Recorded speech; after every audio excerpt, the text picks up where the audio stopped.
Alright, well, welcome to another Megiddo Gaming video. We're going to get right into Feats. Action Advantage needs to have 5 points because of the AP game.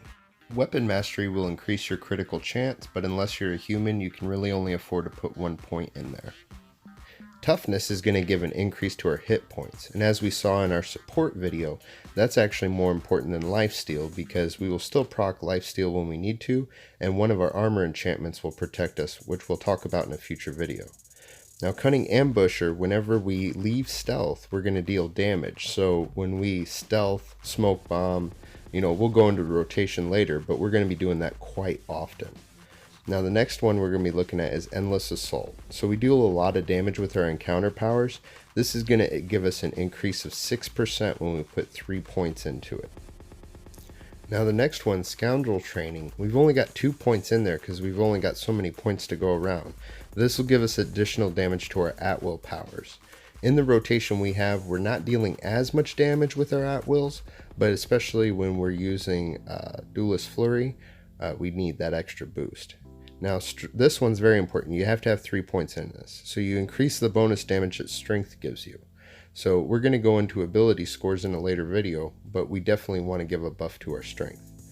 Now we do want some lifesteal, so I recommend putting in Bloody Brawler, because when we get into the other boons, you're gonna need that extra lifesteal, trust me. You can do roll with the punches if you find you already have enough, but we definitely want to go with lifesteal. Press the Advantage. This power boost that you get when you use your power Impossible to Catch is actually going to calculate after other boosts. So the increase of your power, usually endgame is not important, this one is.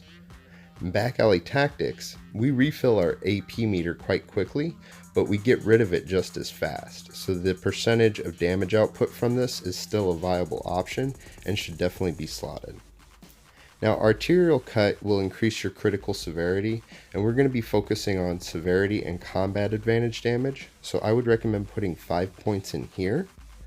The other ones that we're going to be talking about next, we're only putting 3 points into them, because depending on the situation you're in, they may be useful or not at all. So I divided it up because a lot of times you'll be running stuff solo or in a group, and each option will help the other depending on the situation.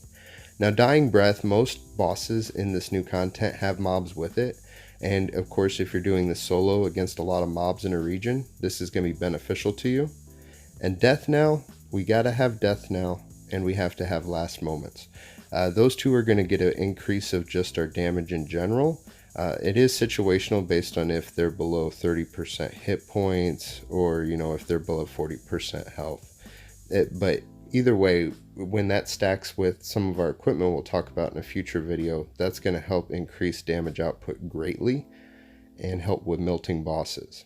Now, Shadow of Demise, you can really do some damage with this. I would recommend, since we're already at the end, you better put that 1 point in there. Because what this is going to actually do is it's going to stack up all the damage you're dealing and then output 50% of that as additional damage once it ends. And that's it. Stay tuned for the Boons video coming out next Wednesday. Thanks for watching. Click the left to see the previous video, click to the right to see another video, and down at the bottom to subscribe. And to stay up to date with what's going on with the channel, follow on Facebook and Twitter.